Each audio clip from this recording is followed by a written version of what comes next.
The German school was built in 1871 in various stages.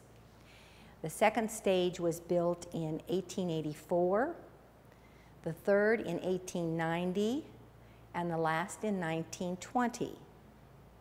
It served as a public school for Hermann's children. It is one of the only bilingual schools in the state of Missouri that was paid for with private funds by the citizens. The clock tower was added to the building in 1890, and the story goes that Mrs. Groff across the street used to have to stop her work to tell all the old gentlemen who were sitting on the benches out front what time it was. And she got tired of that, so she got a collection together, and she collected enough money to put the clock tower on top of the building.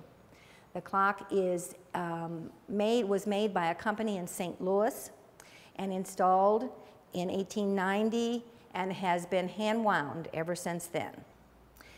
The room that we're standing in now is the Schweighauser room, and it is I call it the sampler room. It has a little bit of all kinds of things in it.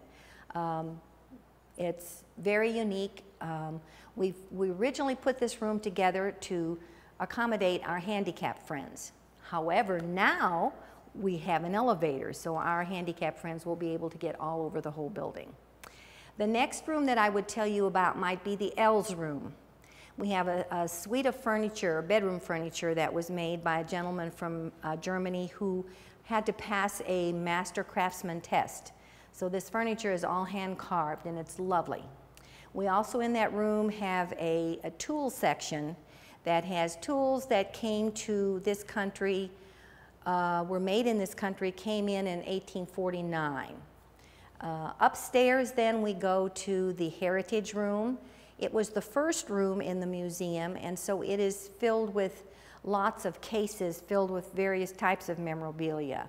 We have the River Room, which is filled with river memorabilia. And folks tell us that it's one of the finest collections of Missouri River history located all along the Missouri River.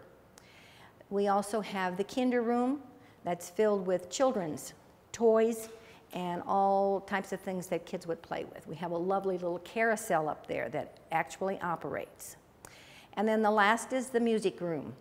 Music was very important in the lives of the early German people, and every little town had a band, and so we have a lot of the instruments and band uniforms and pictures in that room. In the outside area, we're adding a downtown park. We have never had much green space in the downtown area of Hermann, and so now we've been able to put a park behind the building. The property is surrounded with black wrought iron fence. That's the original.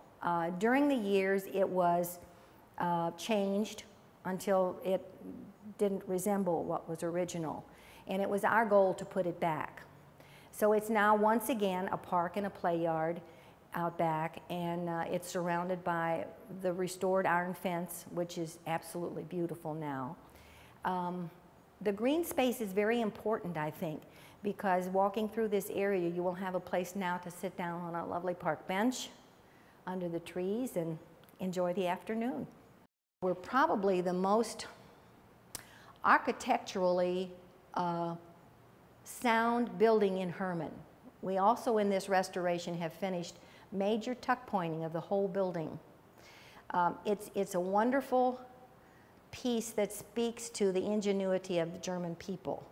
To build a two-story structure in the year 1871, I think speaks for itself.